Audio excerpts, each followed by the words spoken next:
Right. Good morning. Oh,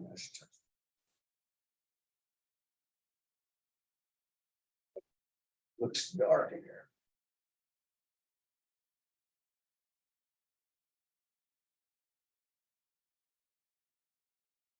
Okay, let's get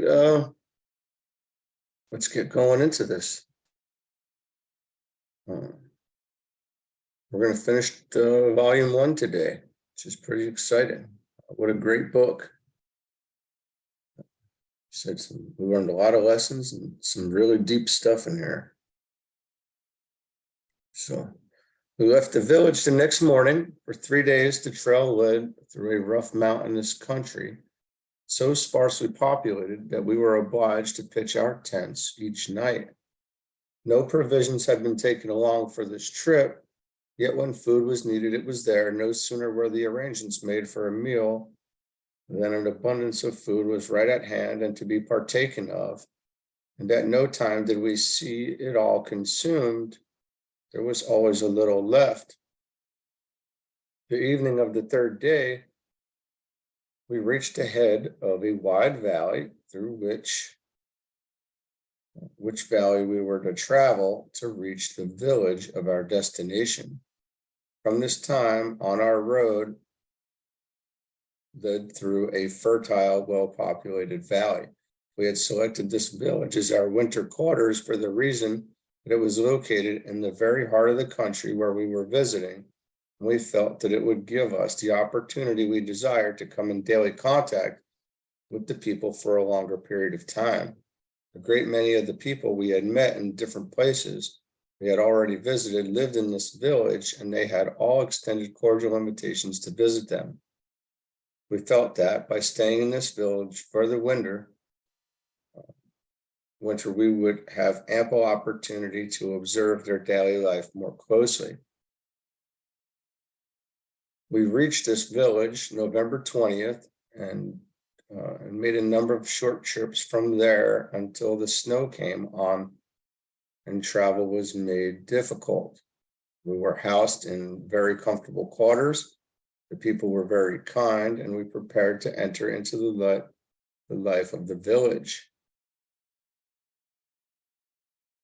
All the homes were thrown open to us, and we were told that the latch strings were always out and that they considered all men brothers. At this time, we were invited to share the home of one of the remarkable women that lived in this village. When we had met before, we felt that we were comfortable and that it was not necessary to trouble her. She insisted that it would be no trouble, so we moved in, bag and baggage, and made her home our home during the remainder of our stay. I shall never forget the first time we met her. It was in a small town near the border. When she was introduced, we thought she was not a day over 18. We all thought her beautiful. What was our surprise when we were told she was over 400 years old and one of the most loved of teachers. Her whole life was spent in the work. When we first met her, we had been thrown in daily contact with her for nearly 2 weeks, but her true self did not show forth until we saw her in her own home. After living in her home and being in daily contact with her, we could readily see why the people loved her as they did. It was impossible for anyone to do otherwise than love and respect her. We lived at this lady's home and ate at her table from the last of December until the following April.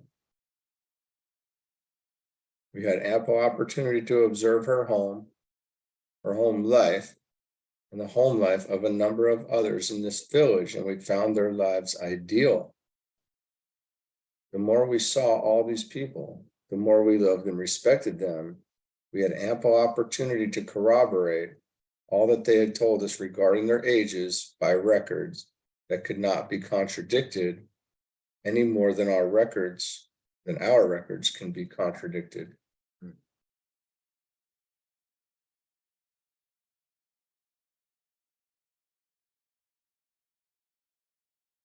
Such an interesting thought, to be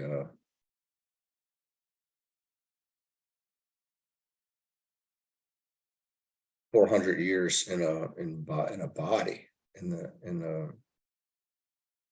that's intense, in the same body, I guess. I mean,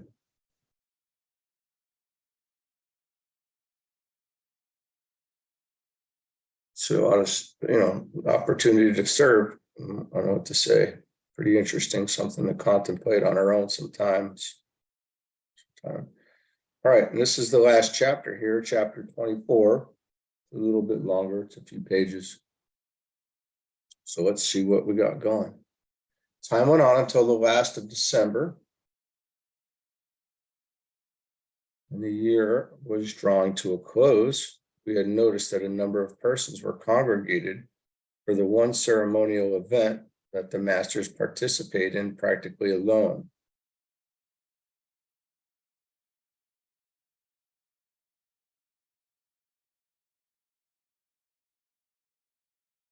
Each day we were introduced to strangers, all spoke English, and we began to feel that we were a part of the village life. One day we were told that the event would take place on New Year's Eve. We were invited to be present. We were also told that whilst this event was not for outsiders, it was in no way a secret meeting, that none of their meetings were private. The assembly was for those who had commenced the work, had taken it up in earnest, and had gone far enough to realize that they wanted to live the life, those who had accepted the higher consciousness and realized that this meant what this meant in their lives.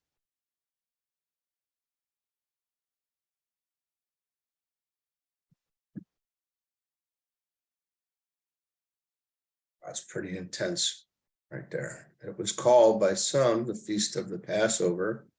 These gatherings were usually held at some stated location at this time of year, and this place had been chosen for the occasion this year.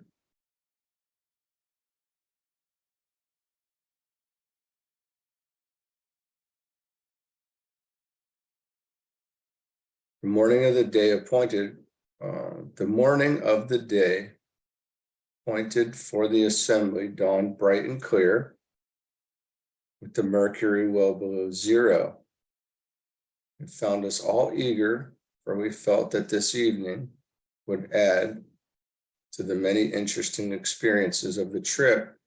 We arrived at the appointed place at 8 o'clock that evening and found about 200 assembled. The room was lighted in the same way as the one mentioned before and was very beautiful. We were told that the beautiful young lady who once before had been our hostess would have charge of the services. A few moments after we were seated, she entered the room. We all marveled at her youth and beauty. She wore a beautiful white gown. There was no attempt at display.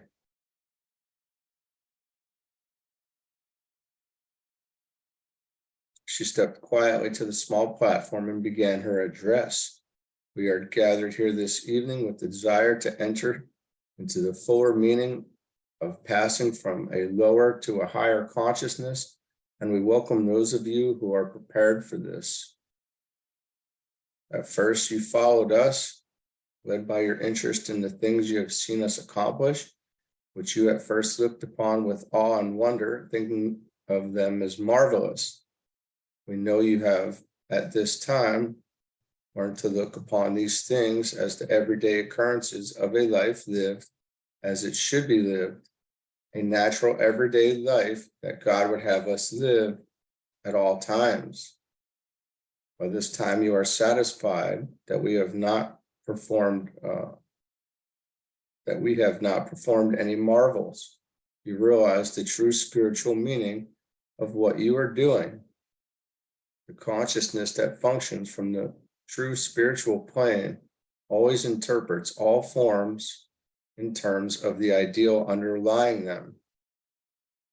Then the great inner meaning is revealed, and there is no mystery, consequently no marvel, no miracle. This passing over from a lower to a higher consciousness means putting away the material, where all is discord and inharmony, and taking up and accepting the Christ consciousness in which all is beauty, harmony, and perfection. This is the natural way of living, the way God sees us living, and the way so beautifully exemplified by Jesus here on earth. The other is the unnatural, the self way, the hard way. When we realize it, it is so easy, so natural to live the Christ way. Then we come into the Christ consciousness. We have tables spread. This is the only occasion on which we congregate for a feast. It is not a feast such as those in moral consciousness might think. It is a feast of realization and accomplishment, symbolizing the passing from the mortal to the Christ consciousness, and so greatly misunderstood throughout the world today. We believe that all of God's children will sit down to such a feast someday with the true realization of its meaning. We shall have with us tonight a few of those who have so perfected their bodies that they are able to make them into all the celestial realms. They're able to take them into all the celestial realms and there receive the highest teachings. They have all lived a certain time here in visible form, then passed on and taken their bodies with them to a place in consciousness where they are not visible to mortal eyes. We must raise our consciousness to the Christ consciousness to converse with them. But those that have so perfected the body that they can take it to this celestial realm can return to us and go away at will. They are able to come and instruct all who are receptive to their teaching and appear and disappear at will. It is these that come and teach us when we are ready to receive instruction, sometimes intuitively and at time by personal contact. There will be 5 of these to break bread with us tonight. Among the 5 is one especially beloved by us, as she is the mother of one of us and has dwelt among us. This proved to be Emil's mother. We will now gather around the tables.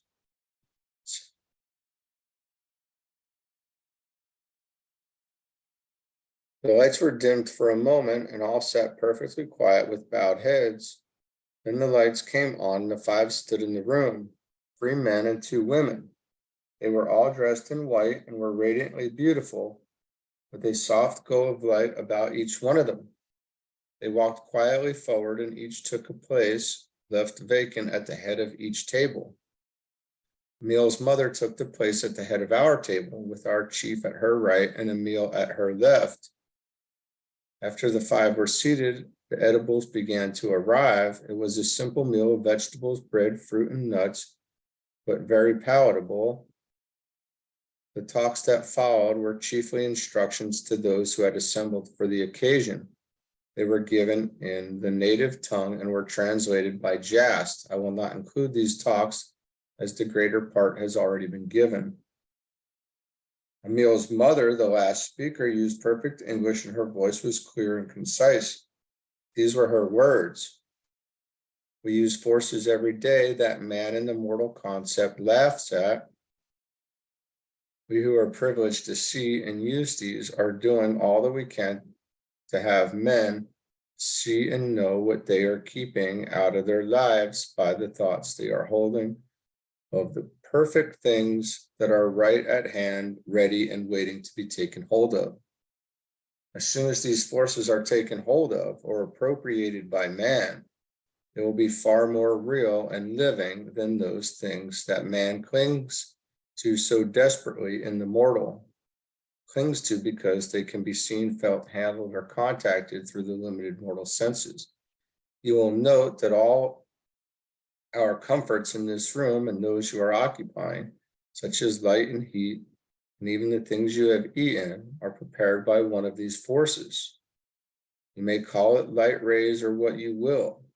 We see it as a great universal power or force, which when contacted by man will work for him far more effectually than steam, electricity, gasoline, or coal, yet we call it one of the least of the forces or powers.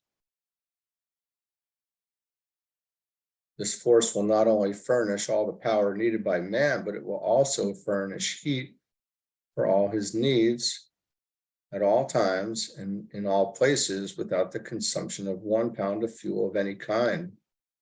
This force is perfectly noiseless, and if man will contact and use it, it will stop a great deal of the noise and confusion that now seems unavoidable. This power is right at hand, all about you, waiting for man to contact and use it. When he does contact and use this force, it will be far simpler than steam or electricity. As man is able to do this, he will see that all modes of power and locomotion that he has devised are but makeshifts that he has brought forth in his own mortal concept. He has thought that he himself has brought them forth, and he has in this way brought forth only that which he could contact with the mortal senses, which we're talking about essentially the lower mind, and not into the abstract here, the things of the concrete lower mind of the earth.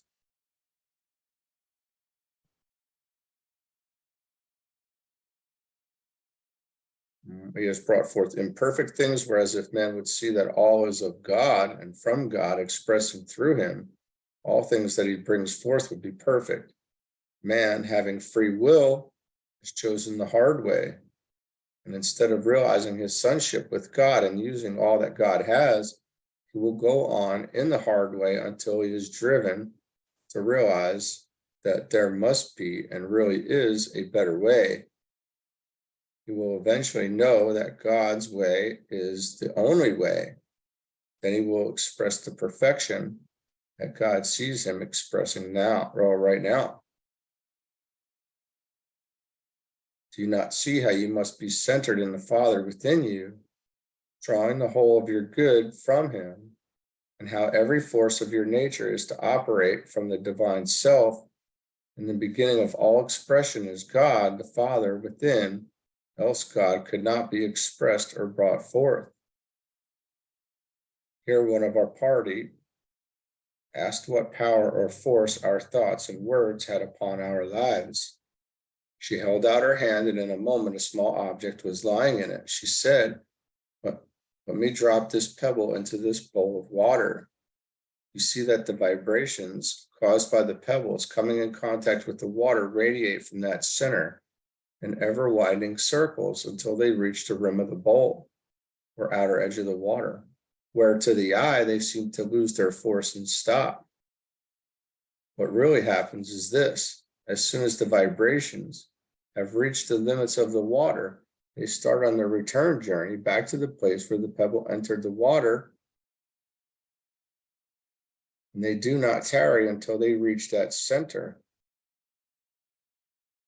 This exactly represents every thought or word we think or speak.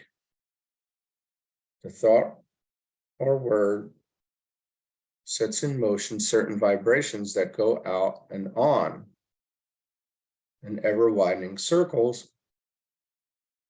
until they encompass the universe. Then they return as they went forth to the one that sent them out. Every thought or word we think or speak, be it good or bad, returns to us as certainly as we send it forth. This returning is the day of judgment spoken of in your Bible. Every day will be a day of judgment thereof. The judgment will be good or evil, just as the word or thought sent out is good or evil. Every idea is sent out, planted in the soul, held in mind, becomes a conception later to be brought forth or expressed in physical form. Thoughts or ideas of perfection bring forth perfection. Thoughts or ideas of imperfection bring forth imperfection. The sun and earth combined will produce with equal willingness the mighty banyan or the smallest flower if the seed is planted.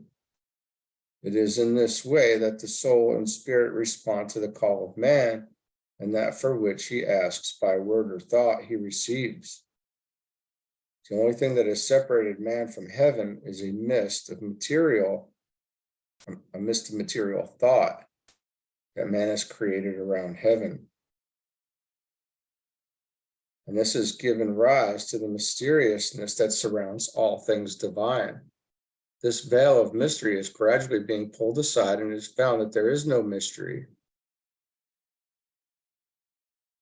Those establishing their different church organizations have found it expedient to surround the things of God with mystery, thinking to get a closer hold upon the people. But all are now finding that the deep things of God are the real, simple things of life. If not, of what avail are they?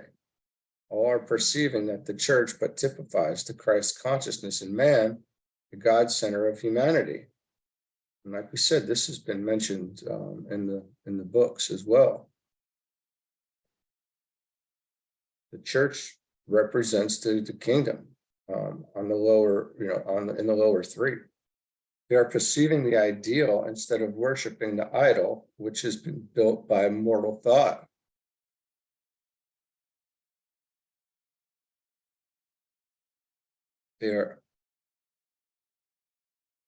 Look at the vast number of heterodox organizations springing up on every land, though widely diversified now. They are bound to lead to the one, has not this one thing come forth to bring the churches to the true realization? Well, I don't know. I don't have the answer to that. I suppose the answer is yes, and it's still playing out. And still, these things are still happening.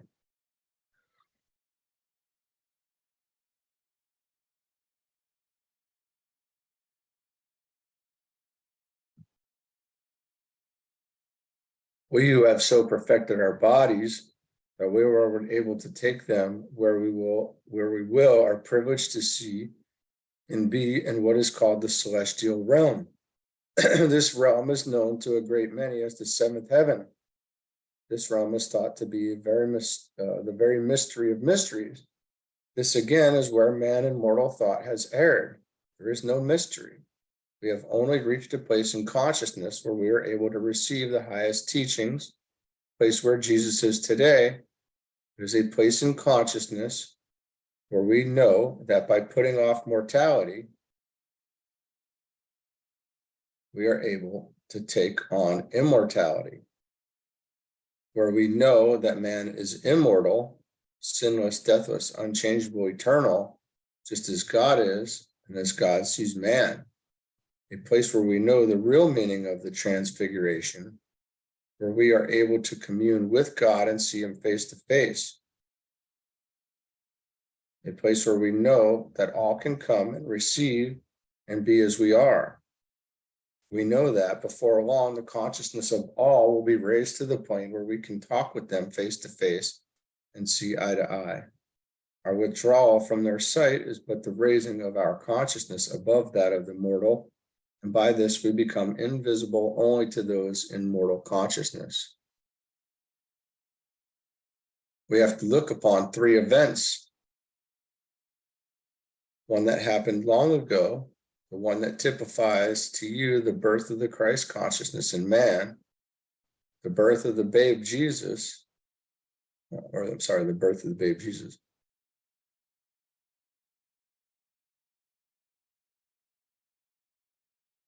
And the one we can see coming when your great nation accepts and realizes the Christ consciousness. Then we love to turn the third and last, the greatest of all splendors, the second and last coming of the Christ.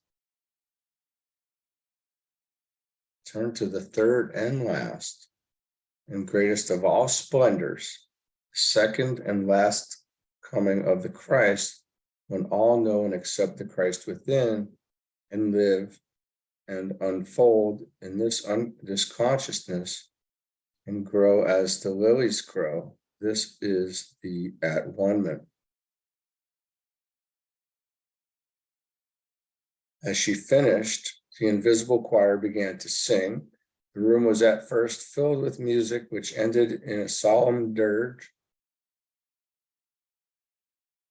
Then there was silence for a moment, and the choir again burst forth with one glad riot of music. With each measure ending in a boom like a stroke of a great bell, this continued until 12 and had been sounded, and we suddenly realized that it was 12 o'clock and the new year was here. This ended our first year with these wonderful people. And I would say more books to follow on after reading this. Certainly the reappearance of the Christ is an important book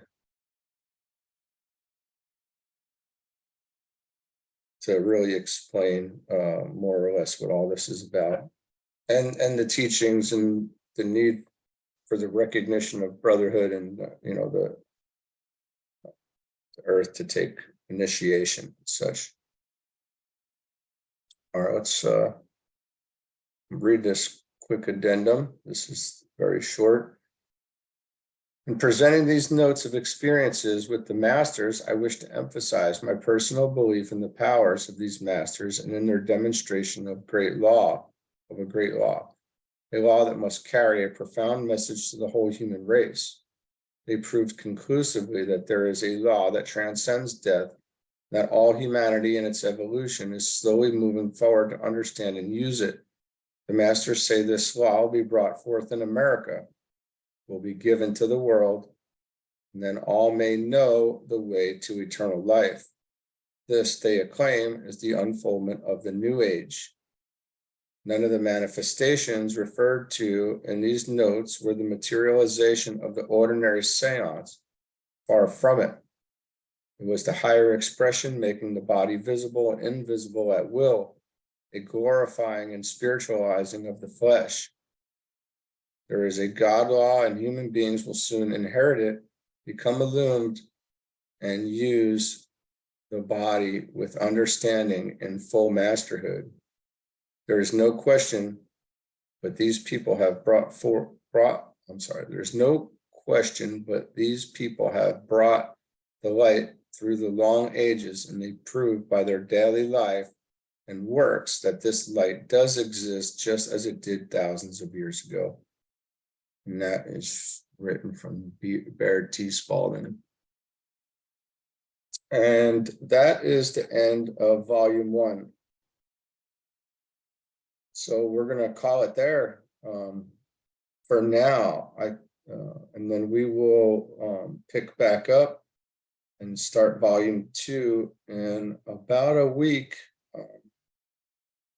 as I'll be we'll be with Tom and his family next week, and at the beach, and we will be reading the Bhagavad Gita all week, I believe.